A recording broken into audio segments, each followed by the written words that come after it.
a gente percebe isso nessa inversão de valores, né? Então, por exemplo, hoje em dia... Porque tem sempre essa discussão, isso é polêmico também, mas não estou nem aí, que é o lance é o lance das roupas também, que, pô, existem roupas claramente masculinas e roupas femininas, né? Claro, você tem questões, por exemplo, você vai na Escócia, os homens usam saia lá que tem Uma questão cultural. uma questão cultural e tal, e ali é uma saia também cultural, uma questão... Mas você vai numa situação como um Brasil, por exemplo, né? Aí você vê um homem de cropped de saia, aí você fala, cara, isso aqui É onde é salto um alto, você rompimento. percebe que existe algo fora do lugar ali, não é, Veri? Sim, lá na Escócia, por exemplo, eles não estão tentando destruir alguma coisa, né? Eles não estão tentando ir contra alguma coisa, mas aqui é claramente querer isso, né? E isso acontece muito na arquitetura. Na arquitetura também. Fala pra nós. Na arquitetura é exatamente assim, é querer ir contra, né?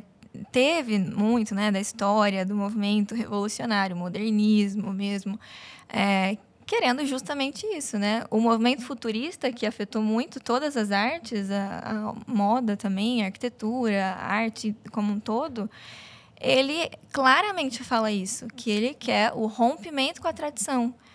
Mas, assim, dá para entender, né? Lembra, eles estavam lá naquele período de guerra, estava todo mundo, assim, pensando, não, essa forma de conduzir a sociedade não dá certo, vamos tentar fazer de outro jeito. Então, dá para entender um pouquinho, assim, né?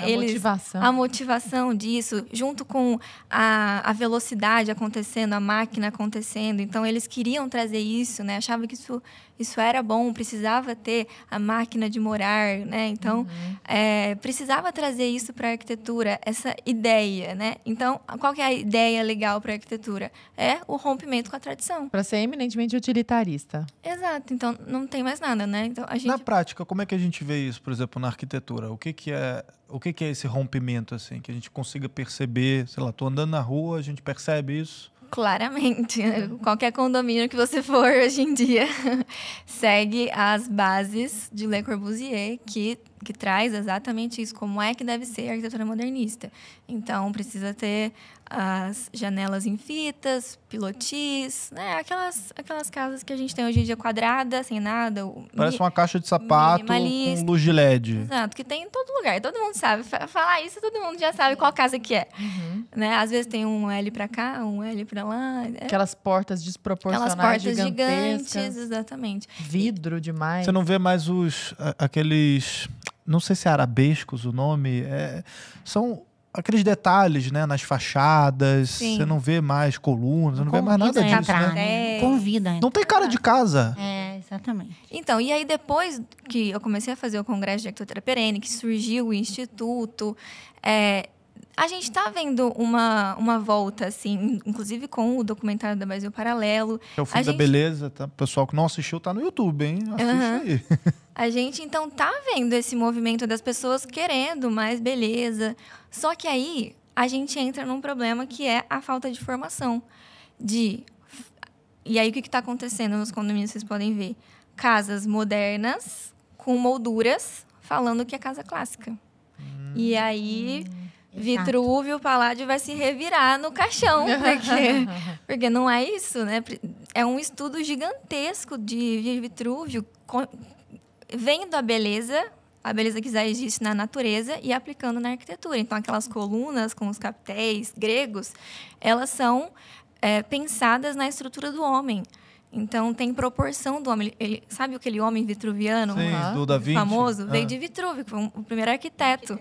Então, ele estudou a proporção do homem para colocar a proporção na arquitetura. Então, não é só colocar moldura, só boiserie. Não é só tacar lá uma coluna e dizer que é clássico. Não é isso, entendeu? Olha, então quer dizer, não é que a gente esteja sendo anacrônico e querendo valorizar só o velho, só o antigo. Pelo contrário, é aquilo que é baseado nas proporções divinas mesmo. Exato, é o que é, assim. A beleza existe, ninguém inventou nada. Vitrúvio mesmo pegou essa inteligência. E toda a história da tradição arquitetônica é isso. Então, os gregos descobriram lá, né, as proporções, depois veio os romanos, e com os materiais romanos agora, a gente podia fazer arcos. Então, eles copiaram as ordens gregas, colocaram os arcos. Depois vem a arquitetura gótica, que eles copiaram toda essa inteligência e agora a gente conseguia fazer vitrais, né, vencer muitas arcos ogivais, enfim. Então, a tradição, ela vai pegando a inteligência que foi se descobrindo a beleza e aplicando no hoje. E é a mesma coisa que a gente tem que fazer hoje. A gente tem que saber a tradição arquitetônica e trazer no hoje. Perfeito. Mas eu tenho a impressão, Veri, e eu até comento isso com a Lara, e a gente falou naquele podcast do pessoal do Bora na Obra, né? Sobre essa questão da formação, por exemplo, de novos arquitetos. Eles mesmo falaram, cara, as pessoas não sabem fazer mais. Elas não Então, aprendem é a como se fazer. fosse uma coisa que era ensinada décadas atrás, né?